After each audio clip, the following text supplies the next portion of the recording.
Imagine कीजिए एक police team जो चोरों को पकड़ने के लिए सीसीटीवी कैमरास देख रही है। अगर सामने कुछ बुजुर्ग हों तो क्या वो उन पर शक करेंगे? शायद नहीं। पर यही गलती हुई लंदन पुलिस से और एक अधेड़ उम्र की गैंग ने लंदन के इतिहास की सबसे बड़ी चोरी को अंजाम दे दिया। पर कैसे? और कौन थे ये बुजुर्ग? कैसे पेंशन लेने की उम्र में इन्होंने डकैती को अंजाम दिया? क्या ये कभी पकड़े गए या हमेशा हमेशा के लिए फरार हो गए? और सबसे बड़ा सवाल, क्या ये सिर्फ एक लालच था या सालों का एक्सपीरियंस जो परफेक्ट हाइस्ट में बदल गया? चलिए समझते हैं। पर वीडियो शुरू करने से पहले चैनल सब्सक्राइब जरूर कर लें। ये स्टोरी शुरू होती है लंदन में मौजूद हैटन गार्डन से, जो होलबोर्ड के पास में स्थित है और यूनाइटेड किंगडम का सबसे बड़ा और ऐतिहासिक हीरा और आभूषण केंद्र है, मतलब डायमंड डिस्ट्रिक्ट, जो सैकड़ों सालों से ब्रिटेन के हीरे, गहने, पैसे, जेवरात और कीमती धातुओं को संभाल रहा है और सैकड़ों व्यापारियों, सोने, हीरे के डीलरों का गढ़ है। इसे ऑफिशियली लंदन का ज्वेलरी क्वार्टर भी कहा जाता है, जहां छोटी छोटी गलियों में अरबों का व्यापार होता है। इसी वजह से ये इलाका चोरों का सबसे बड़ा निशाना हुआ करता था। इसी गली में थी हैटन गार्डन सेफ डिपॉजिट कंपनी, जिसे उस वक्त की सबसे सेफ बिल्डिंग्स में से एक माना जाता था। इसकी बनावट में सिक्योरिटी के लिए हर एडवांस्ड फीचर्स का यूज हुआ था और इसमें ज्वेलर्स समेत लंदन के बड़े बड़े व्यापारियों, डीलरों और अमीर लोगों के लिए करीब 996 से 999 प्राइवेट सेफ डिपॉजिट बॉक्स बने हुए थे, जो अपना कीमती सामान सुरक्षित रखने के लिए इन लॉकर्स को किराए पर लिया करते थे। और किराया था 300 पाउंड स्टर्लिंग। सुनने में ज़्यादा लग रहा है ना? लेकिन ये लॉकर्स इतने सेफ माने जाते थे कि लोग ज़्यादा से ज़्यादा पैसा भरकर भी अपना लॉकर बुक करना चाहते थे। यहाँ तक कि आसपास की दुकानों में ज्वेलरी का व्यापार करने वाले बिजनेसमैन भी अपना सारा कीमती सामान इन्हीं लॉकर्स में सुरक्षित रखते थे। इसकी तिजोरी की दीवारें 50 सेंटीमीटर यानी 20 इंच मोटी कंक्रीट की बनी थी, जिसे भेदना लगभग नामुमकिन था। साथ ही वॉल्ट को भारी स्टील के बॉक्स और कंक्रीट से घेर दिया गया था। बाहर लगे दरवाजे भी बहुत भारी थे। पूरी बिल्डिंग में हर कोने को कवर करने के लिए सीसीटीवी कैमरे इंस्टॉल किए गए थे और 24 घंटे सिक्योरिटी गार्ड्स तैनात रहते थे। इसके अलावा कंपनी में अलार्म सिस्टम था, जो सीधा अलार्म सिक्योरिटी कंपनी से लिंक्ड था। मतलब छोटी सी भी गड़बड़ होने पर अगर अलार्म बजता था या कोई हलचल होती थी तो नोटिफिकेशन अलार्म सिक्योरिटी कंपनी तक भी पहुंच जाता था। ऐसे में अगर कंपनी से कुछ मिस हो भी जाता तो सिक्योरिटी कंपनी से मिस होने का चांस ही नहीं था। एक तरह से कंपनी ने डबल सिक्योरिटी सिस्टम तैयार किया था, इसलिए इसे अनब्रेकेबल कंपनियों में से एक माना जाता था। और शहर के अमीर तरीन लोगों के यहाँ लॉकर्स थे, जिनमें हीरे जवाहरात, सोना, चांदी, कैश और दूसरी कीमती चीजें रखी हुई थीं। यूं तो हैटन गार्डन सेफ डिपॉजिट की स्थापना 28 जून 1954 को हो गई थी और इसी दिन से उसने ऑफिशियली काम करना भी शुरू कर दिया था। हालांकि कंपनी ने अपने वॉल्ट्स 1914 में ही बना लिए थे और दशकों बाद भी इसमें परिंदा भी पर मारने नहीं पहुंचा था, जिस वजह से कंपनी अपने क्लाइंट से दावा करती थी कि उनके वॉल्ट को तोड़ना नेक्स्ट टू इम्पॉसिबल है। लेकिन एक सीनियर सिटीजन्स की गैंग कंपनी के इन दावों पर पानी फेरने को तैयार थी। बेसिकली 50 से ज़्यादा की उम्र पेंशन लेकर आराम करने की होती है, नाती पोतों के साथ खेलने की होती है और सुकून की सांस लेने की होती है, ताकि जिंदगी भर की जो थकान थी उसे उतारा जा सके। लेकिन लंदन में रहने वाले कुछ सीनियर सिटीजन्स ने इस उम्र में वो कारनामा कर दिखाया कि उनका नाम लंदन के इतिहास में दर्ज हो गया। इस गैंग में कुल 6 लोग थे, जिनमें सबसे पहले मेंबर का नाम था ब्रायन हेनरी रीडर। ब्रायन की उम्र 66 से 27 साल थी जब उसने इस कारनामे में भागीदारी दिखाई। इस उम्र के लोगों को दादाजी कहा जाता है, लेकिन ब्रायन ने इसी उम्र में खुद को लंदन के बिगेस्ट रॉबर्स की लिस्ट में शामिल करवाने का फुल प्रूफ प्लान बनाया था। ब्रायन अपनी गैंग का रिंग लीडर था, मतलब मास्टरमाइंड। उसी के दिमाग में पहली बार इस रॉबरी का ख्याल आया था, और यह पहली बार नहीं था जब उसने क्राइम करने के बारे में सोचा, बल्कि ब्रायन का रिकॉर्ड अपराधों की फहरिस्त से भरा हुआ था।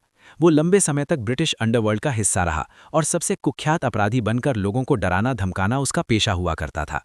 साल 1983 में ब्रिंक्समैट रॉबरी हुई थी, जिसमें सोने और हीरों के जवाहरात की लूट हुई थी। इस रॉबरी में भी ब्रायन का नाम शामिल था। हालांकि उसने चोरी की हुई रकम को लॉन्डर और प्रोसेस किया था। उसके ऊपर एक पुलिस वाले को मारने और कई डकैतियां करने के आरोप भी थे। लेकिन इसे किस्मत कहिए या ब्रायन का तेज दिमाग कि उसके खिलाफ कभी कोई सबूत नहीं मिला और वो हर बार बचता रहा। अगले मेंबर का नाम था टेरी पर्किंस, जिसकी उम्र करीब 67 से 69 साल रही होगी और वो अपनी गैंग में मुंशी का रोल प्ले कर रहा था। मतलब चोरी करने के बाद हिसाब किताब का ब्यौरा टेरी ही करने वाला था। टेरी भी कोई दूध का धुला नहीं था, बल्कि उसके नाम पहले से चोरी, लूट, डकैती के कई केस दर्ज थे। 1983 की सिक्योरिटी एक्सप्रेस रॉबरी में उसका भी हाथ था। उसने ही नकदी से भरी वैन को लूटने में मेन रोल अदा किया था। इस चोरी को भी लंदन की सबसे बड़ी चोरियों में से एक माना जाता है। हालांकि ये रॉबरी ज़्यादा समय तक छुपी नहीं रही और उसे पकड़ लिया गया। पर जब जेल की सलाखों के पीछे डाला गया तो यहाँ से भी वो फरार हो गया और पूरे 17 साल तक पुलिस वालों को चकमा देता रहा। यानी 2015 में जब उसने हैटन सेफ में डाका डाला तब भी वो एक भगौड़ा ही था। तीसरे गैंग मेंबर का नाम था जॉन कॉलिंस, जिसकी उम्र 75 से 66 साल थी। जॉन की ड्राइविंग स्किल्स बहुत अच्छी थी, इसलिए उसे चोरी के बाद वैन चलाने की जिम्मेदारी सौंपी गई थी। जॉन भी बाकी 2 मेंबर्स की तरह क्रिमिनल रिकॉर्ड वाला बंदा था। यहाँ तक कि 1960s के दशक में वो नामी चोर हुआ करता था, जिसने सैकड़ों घरों में हाथ साफ किया और सबूतों के अभाव में बचता रहा। चौथा सदस्य था डैनियल जोन्स और उसकी उम्र 60 से 61 वर्ष थी। वो शुरू से लेकर आखिर तक रॉबरी का हिस्सा रहा और वो एक एक्सपीरियंस्ड चोर था, जिसने इससे पहले भी कई लूट की वारदातों को अंजाम दिया था। डैनियल और टेरी दोनों एक दूसरे को पहले से ही जानते थे, या ये कह लीजिए कि ये दोनों बहुत अच्छे दोस्त हुआ करते थे। दोनों का नाम 2010 की चैटेला ज्वेलरी स्टोर बर्गलरी में भी जुड़ा और इसी तरह कई और क्राइम केसों में भी डैनियल इन्वॉल्व रहा, पर फिर भी पुलिस को चकमा देता रहा। इनका 5वां साथी था कार्ल वुड और वो भी 60 का हो चुका था। उसके नाम भी कई क्रिमिनल रिकॉर्ड थे। गैंग के छठे और आखिरी सदस्य का नाम था बेसिल, उम्र करीब 60 से 62 साल। इससे पहले भी उसने कई क्राइम किए, जिनमें चोरी या लूट ही नहीं बल्कि जान लेने जैसे संगीन जुर्म भी शामिल थे। इस तरह वो ब्रायन के बाद दूसरा मेंबर था जो चोरी के साथ साथ वक्त आने पर किसी की जान लेने का दम भी रखता था, और हर जुर्म के बाद इस तरह से हवा हो जाता मानो वो कोई फिजिकल बॉडी हो ही ना, बल्कि कोई आत्मा हो जो हवा में गायब हो गई हो। हालांकि यूके पुलिस ने जमीन आसमान एक कर उसे 1984 में गिरफ्तार किया, लेकिन ज्यादा समय तक जेल में नहीं रख पाए और 1970s से 1980s के दशक के केस 21वीं सदी में भी पेंडिंग ही थे। बेसिल का ये नाम भी फेक बताया जाता है। उसका असली नाम माइकल सीड था। पूरी रॉबरी के दौरान उसने अपने चेहरे को एक मास्क से ढक रखा था, जिस वजह से इस चोरी में भी उसका नाम जोड़ने में पुलिस टीम को काफी मशक्कत करनी पड़ी। बेसिल को ब्रायन ने अलार्म और सिक्योरिटी सिस्टम को डिसेबल करने के लिए रखा था, क्योंकि इलेक्ट्रॉनिक काम में उसे महारत हासिल थी और टाइट से टाइट अलार्म सिस्टम को भी झट से डिसेबल कर देता था। इस तरह ये कुल 6 लोग थे जिन्होंने इस चोरी को अंजाम दिया, लेकिन ऑफिशियल रिकॉर्ड्स के अनुसार इनके अलावा भी 2 और लोग थे जिनके बारे में खुलकर कभी कोई टिप्पणी नहीं की गई। ना ही वो खुद इस चोरी का हिस्सा बने, बल्कि उन्होंने पर्दे के पीछे रहकर पूरी रूपरेखा तैयार की और चोरी के बाद इनकी थोड़ी बहुत हेल्प की। इससे ज्यादा उनका इस केस में कोई खास इन्वॉल्वमेंट नहीं था, शायद इसलिए वो बच गए। लेकिन आधिकारिक रिकॉर्ड्स की माने तो इनमें से एक का नाम विलियम लिंकन था और उसकी उम्र भी 60 से 63 वर्ष के बीच थी, जबकि दूसरा सदस्य ह्यू डॉयल भी 50+ था और उसने चोरी का पैसा छिपाने और लॉन्डर करने में हेल्प की थी। इन चोरों में काफ़ी बातें कॉमन थी, जैसे ये सभी पहले भी कई बार चोरियों को अंजाम दे चुके थे और उम्र की उस स्टेज पर थे जहां शरीर और दिमाग दोनों ही साथ छोड़ने लगते हैं। लेकिन इनकी प्लानिंग देखने के बाद पुलिस भी हैरान थी कि इन चोरों का दिमाग इतनी स्पीड में कैसे दौड़ रहा है, खासकर ब्रायन का, क्योंकि उसी के दिमाग में पहली बार इस चोरी का ख्याल आया था। ब्रायन को बचपन से ही लैविश लाइफ जीने का बहुत शौक था, जबकि उसका फैमिली बैकग्राउंड फाइनेंशियली उतना मजबूत नहीं था। इसलिए उसने अपराध की दुनिया चुनी, जहां अमीर बनने के कई शॉर्टकट रास्ते होते हैं। इन्हीं रास्तों को पकड़ते हुए ब्रायन ने ढेर सारा पैसा इकट्ठा किया, पर वो उसके लिए काफ़ी नहीं था। अपनी जिंदगी के आखिरी साल वो फुल ऑन मस्ती में बिताना चाहता था, जिसके लिए पैसों की ज़रूरत थी, और छोटी मोटी चोरियों ने उसे अभी इतना अमीर नहीं बनाया था, जिस वजह से उसने हैटन सेफ को लूटने का सोचा। ब्रायन को अच्छी तरह से पता था कि ये यूके का one of the secure safe है, जिसे तोड़ने के लिए उसे कई लोगों की ज़रूरत पड़ेगी। इसीलिए उसने अपनी गैंग तैयार की। अच्छी बात यह थी कि सभी सेम फील्ड के थे और पहले से एक दूसरे को जानते थे। टीम बनने के बाद शुरू हुई प्लानिंग, और आप बिलीव नहीं करेंगे लेकिन इस प्लान को तैयार करने में ही पूरे 3 साल का वक्त लग गया, जिसके लिए पहले तो उन्होंने कंपनी का ब्लूप्रिंट तैयार किया और तय किया कि वो मेन डोर से ही एंटर करेंगे, क्योंकि इसके अलावा कोई और रास्ता था नहीं, और अगर वो नज़दीक कहीं कोई सुरंग या गड्ढा खोदते तो इसमें बहुत लंबा समय जाता, प्लस उनकी हड्डियां अब इतनी मजबूत थी नहीं। इसके साथ ही वो लोग हैवी ड्रिल मशीन चलाने की तैयारी करते हैं, क्योंकि लॉकर्स को कवर करने के लिए बहुत मोटी दीवारें थीं जिन्हें भेदने के लिए हैवी ड्रिल मशीन की ज़रूरत थी।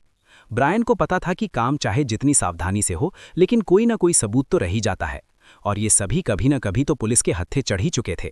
इसलिए वो नहीं चाहता था कि इस बार ऐसी कोई गलती रिपीट हो, जिस वजह से उसने फॉरेंसिक फॉर डमीज नाम की बुक मंगवा ली, जिसमें क्राइम सीन को इन्वेस्टिगेट करने के बारे में डीपली जानकारी दी हुई थी। जैसे इन्वेस्टिगेट करते समय टीम का पहला कदम क्या होता है, कैसे कैसे डीएनए कलेक्ट किया जाता है, फिंगरप्रिंट कैसे उठाए जाते हैं, बालों के सैंपल, और step by step deep knowledge दी हुई थी। सभी सदस्यों ने इस किताब को अच्छी तरह से पढ़ा, ताकि वो चोरों के साथ साथ पुलिस के नज़रिए से भी सोच सकें। कुल मिलाकर ब्रायन 100% सक्सेसफुल चोरी को अंजाम देना चाहता था। सभी तैयारियां होने के बाद उसने हर एक को अपना अपना काम सौंप दिया। जैसे बेसिल को सिक्योरिटी सिस्टम को भेदना था, जॉन कॉलिंस को वैन ड्राइव करके सभी मेंबर्स को लोकेशन तक लेकर जाना और फिर काम पूरा होने के बाद वापस लाना था। साथ ही उसे बाहर आने जाने वालों पर नजर भी रखनी थी और खतरा होने पर ब्रायन को बताना था। सभी प्रिपरेशन करने के बाद ब्रायन की टीम अब पूरी तरह से इस चोरी को अंजाम देने के लिए तैयार थी और अब बस आखिरी काम बचा था। वो था चोरी की डेट फाइनल करना। ब्रायन को पता था कि ईस्टर नज़दीक है। ईस्टर असल में एक क्रिश्चियन फेस्टिवल है जो मार्च से अप्रैल के बीच पड़ता है। ये ईसाई धर्म का प्रमुख त्योहार है जिसे पूरे लंदन, अमेरिका और दूसरे देशों में धूमधाम से मनाया जाता है।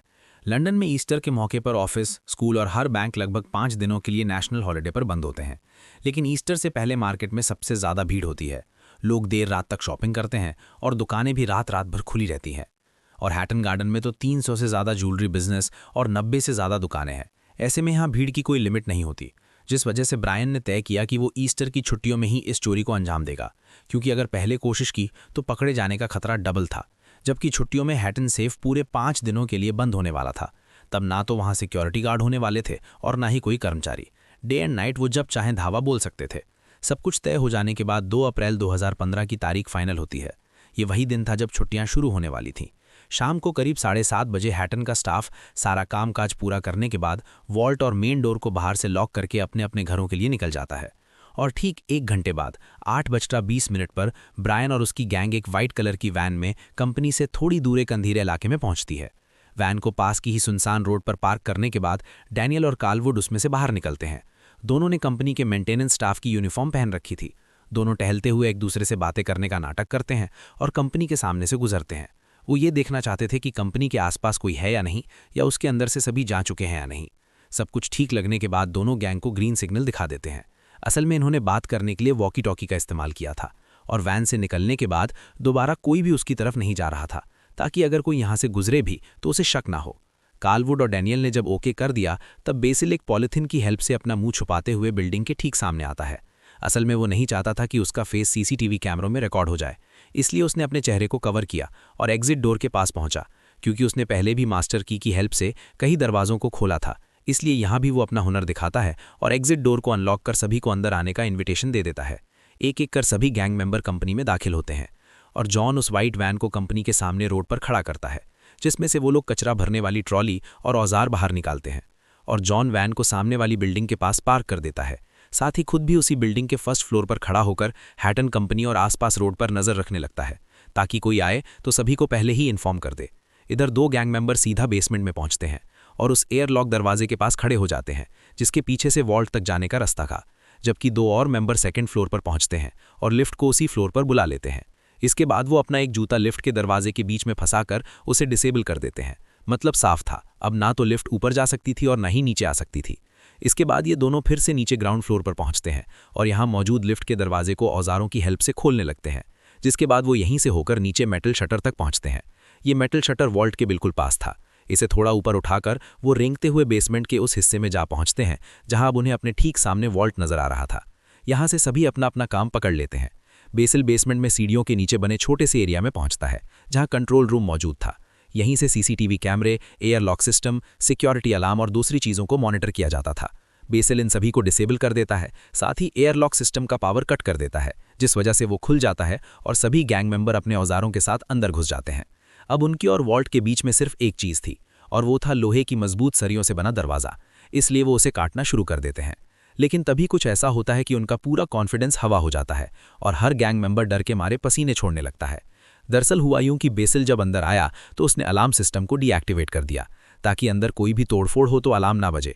हुआ भी ऐसा ही, लेकिन अलार्म डिसेबल करते वक्त ही अलार्म सिक्योरिटी कंपनी के पास एक नोटिफिकेशन चला गया। लेकिन इस बात से बेसिल और बाकी मेंबर्स अनजान थे, जबकि कंपनी नोटिफिकेशन मिलते ही अपना एक गार्ड चेकिंग करने के लिए भेजती है कि सब ठीक है या नहीं। बदकिस्मती से जिस वक्त गार्ड राउंड पर आया उस वक्त जॉन, जिसे नज़र रखने का काम दिया गया था, वो भी सो चुका था। इसलिए जब गार्ड आया तो किसी को खबर ही नहीं हुई। लेकिन यहाँ इन चोरों की किस्मत रंग लाई। गार्ड ने राउंड तो मारा, लेकिन मेन डोर अभी भी लॉक था। साथ ही एग्जिट डोर भी बंद था, जो ब्रायन के साथियों ने अंदर जाते ही कर दिया था। गार्ड को लगा कि ये फॉल्स अलार्म होगा और उसने कंपनी को भी यही मैसेज फॉरवर्ड कर दिया। हालांकि कंपनी ने एक बार फिर कंफर्म करने के लिए उससे पूछा सब ठीक है, पर इस बार भी उसका सेम जवाब रहा। इस तरह ब्रायन और उसके साथी बच गए और उन्होंने दोबारा से सरियों को काटने का काम जारी रखा। और जैसे ही निकलने के लिए जगह बनती है, वो सभी इन रॉड्स के बीच से निकलते हैं और वॉल्ट के पास पहुंच जाते हैं। लेकिन अभी भी उनके और अमीरी के बीच में 3 फीट का फासला था, क्योंकि वॉल्ट को कवर करने के लिए 3 फीट जितनी मोटी कंक्रीट की दीवार बनी हुई थी, जिसे तोड़ने के लिए वो अपने साथ हैवी ड्रिलिंग मशीन भी लेकर आए थे। सभी के चेहरे पर खुशी थी कि अब वो बहुत जल्दी अमीर बनने वाले हैं। उनके पास इतना पैसा और जेवरात होगा जितना उन्होंने सपने में भी न देखा हो।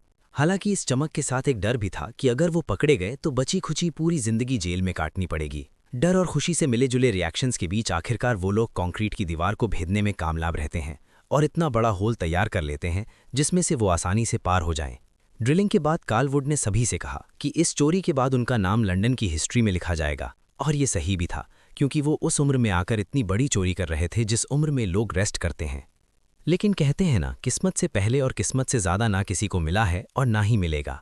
ब्रायन और उसके साथियों की किस्मत में भी शायद ये पैसे और जेवरात नहीं थे। वो लोग जैसे ही अंदर घुसे, उनकी सारी खुशी निराशा में बदल गई, क्योंकि सभी सेफ बॉक्स दीवारों में फिक्स थे और उन्हें बिना सही इंस्ट्रूमेंट के तोड़ पाना लगभग नामुमकिन था। ये देखकर सभी बहुत परेशान हो जाते हैं। अब वक्त था फैसले का। ब्रायन डिसाइड करता है कि वो इस प्लान को यहीं रोककर फिलहाल के लिए यहाँ से चलते हैं, बाद में डिसाइड करेंगे कि करना क्या है। इसलिए सभी मेंबर्स अपने अपने टूल्स और औजार उठाते हैं और बाहर निकल आते हैं, जहां जॉन पहले से ही वैन में इनका इंतजार कर रहा था। वैन में बैठते ही ब्रायन डिसाइड करता है कि अब वो पलट कर कभी हटन बिल्डिंग नहीं जाएगा और ना ही इस चोरी को दोबारा करेगा। मतलब उसने अपने ही प्लान को एग्जीक्यूट करने से इनकार कर दिया था। ब्रायन का मानना था कि एक बार अगर कोई प्लान फेल हो जाए तो उसे दोबारा ट्राई करने में बहुत ज़्यादा रिस्क होता है, क्योंकि गलतियों की संभावना बढ़ जाती है। इसलिए उसने साफ मना कर दिया कि अब वो ये चोरी नहीं करेगा। जबकि बाकी मेंबर्स की आंखों पर लालच का चश्मा चढ़ चुका था। वो जानते थे कि सिर्फ एक कदम बढ़ाना है और वो माला माल हो जाएंगे। वो ब्रायन को समझाने लगते हैं, लेकिन ब्रायन ने हथियार डाल दिए थे। वो मना करता है और अपने रास्ते निकल जाता है, पर जाने से पहले उन्हें भी कहता है कि वो दोबारा कोशिश ना करें।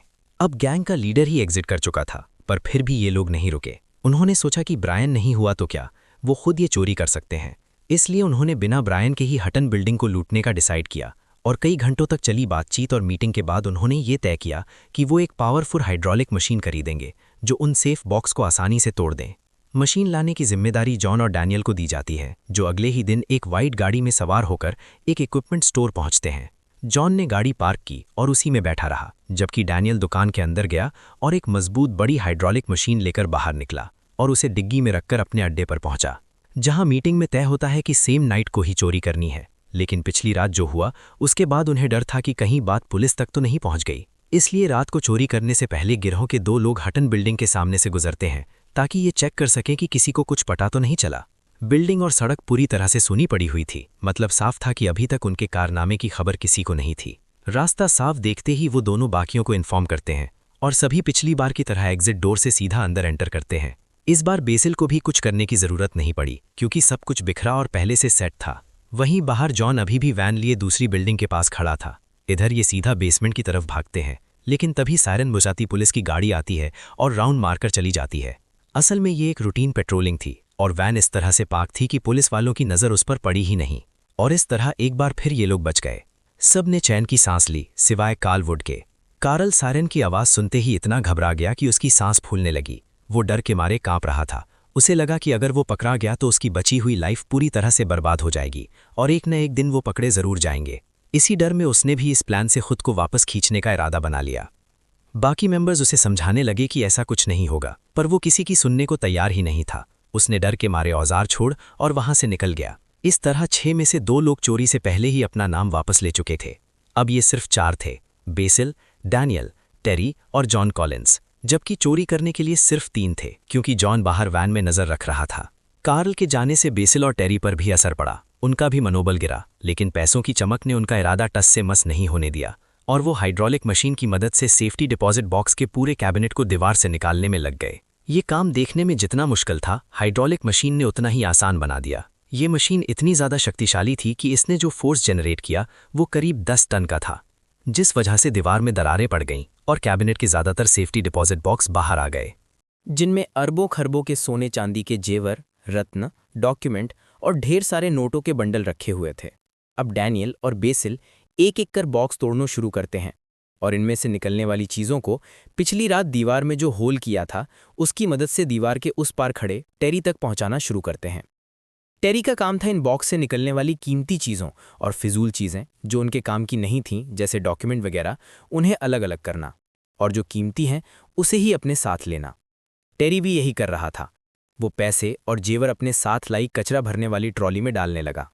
देखते ही देखते डैनियल और बेसिल ने 37 बॉक्स को पूरी तरह से खाली कर दिया, जबकि अभी भी 900 प्लस बॉक्स बाकी थे।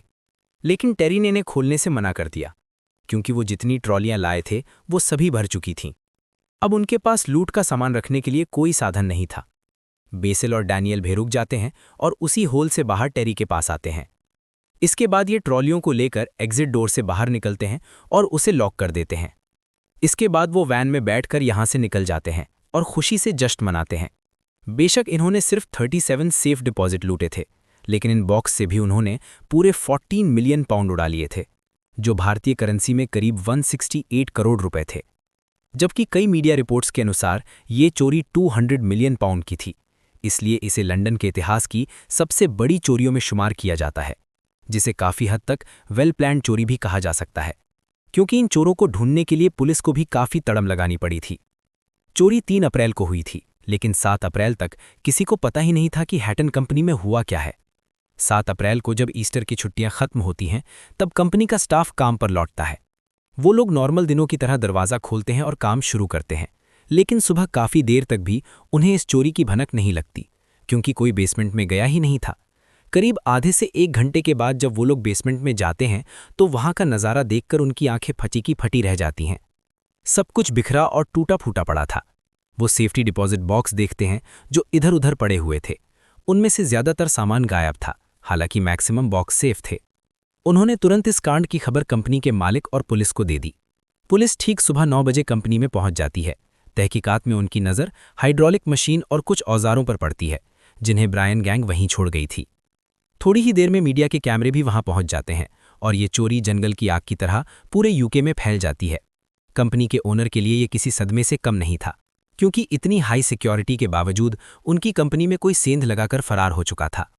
वहीं आसपास के ओनर्स को भी इस चोरी ने अंदर तक झकझोर दिया, क्योंकि उनका सारा वैल्यूएबल सामान हैटन कंपनी के लॉकर्स में ही रखा रहता था। एक तरफ जहां पुलिस इन्वेस्टिगेशन कर रही थी, वहीं कंपनी भी बोर्ड मेंबर्स की मीटिंग बुलाती है, क्योंकि इस चोरी में कंपनी की लापरवाही भी सामने आई थी। जहां ओनर के साथ साथ अलार्म सिक्योरिटी कंपनी को भी काफ़ी खरी खोटी सुनाई गई और पहला शक कंपनी पर ही गया, क्योंकि उनके पास बाकायदा नोटिफिकेशन पहुंचा था।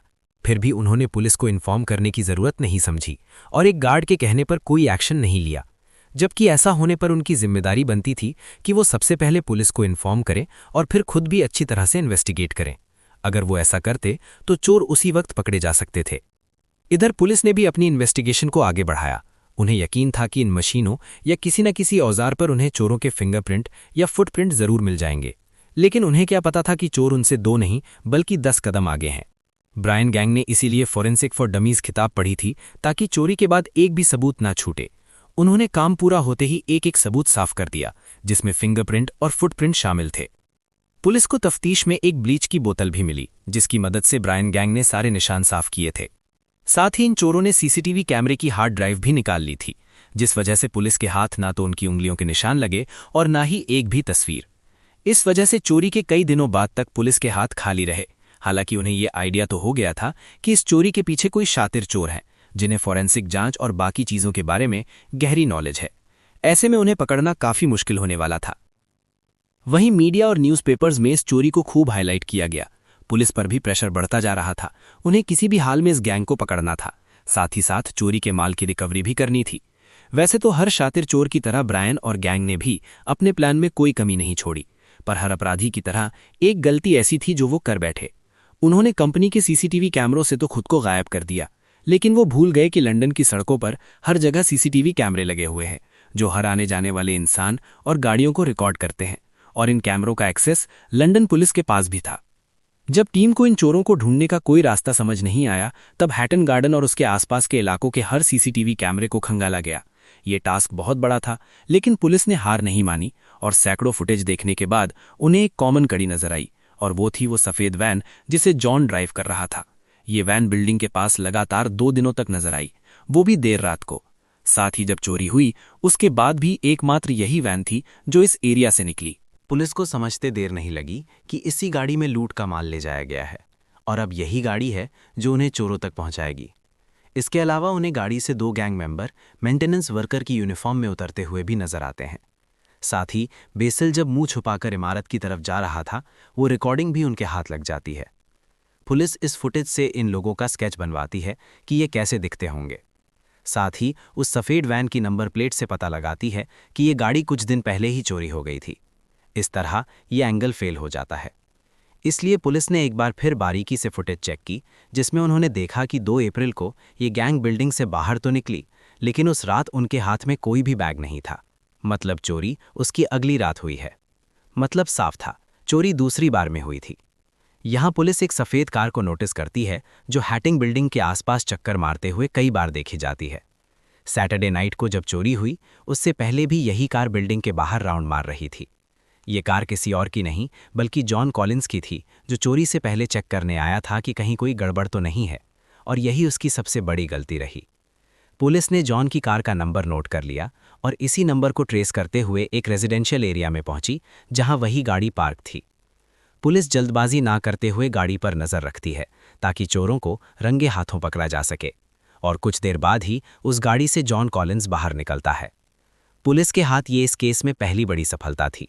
वो एक मेंबर तक पहुंच चुकी थी, लेकिन उन्होंने तय किया कि वो इस तरह कॉलिंस को अरेस्ट नहीं करेंगे, बल्कि इसी के जरिए बाकी लुटेरों तक पहुंचेंगे। जॉन कॉलिंस और ब्रायन के बाकी साथी भी बेफिक्र होकर घूम रहे थे। उनके मुताबिक वो पुलिस की रडार से कोसों दूर थे और उन पर किसी को शक भी नहीं था, जबकि वो इस बात से अनजान थे कि अब पुलिस जॉन पर 24 घंटे नजर रख रही है। वो कब कहाँ जा रहा है, क्या कर रहा है, हर चीज़ को नोट डाउन किया जा रहा था। करीब 3 से 4 दिन तक जॉन पर नजर रखने के बाद पुलिस को एक और कामयाबी हाथ लगती है। दरअसल जॉन इस दिन ब्रायन से मिलने के लिए कैफे में जाता है, जो हैटन बिल्डिंग से करीब 1 किलोमीटर की दूरी पर था। पुलिस को पहले तो ब्रायन पर कोई शक नहीं हुआ, लेकिन जब जॉन की कॉल डिटेल सामने आई तो उसमें दोनों के नंबर काफ़ी दिलचस्प कहानी कह रहे थे। चोरी की रात से लेकर उससे पहले और बाद तक दोनों के बीच लंबी लंबी बातें और मैसेज एक्सचेंज हुए थे।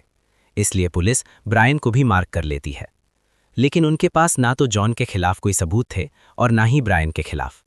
जॉन तो बिल्डिंग के अंदर भी नहीं गया था, इसलिए अगर उसे अरेस्ट किया जाता तो बेल मिलने में मुश्किल से 1 दिन का वक्त लगता और वो फिर से बाहर आ जाता। ब्रायन के साथ भी कुछ ऐसा ही था। इनफैक्ट उसने तो सेकेंड टाइम चोरी से अपना नाम वापस ही ले लिया था। ऐसे में उसे गिरफ्तार करना भी रिस्की था। लेकिन अब पुलिस इन पर सिर्फ नज़र रखकर वक्त गंवाना नहीं चाहती थी। वो समझ चुकी थी कि जितना समय निगरानी में जाएगा उतने में ये लुटेरे लूट का माल बेच देंगे।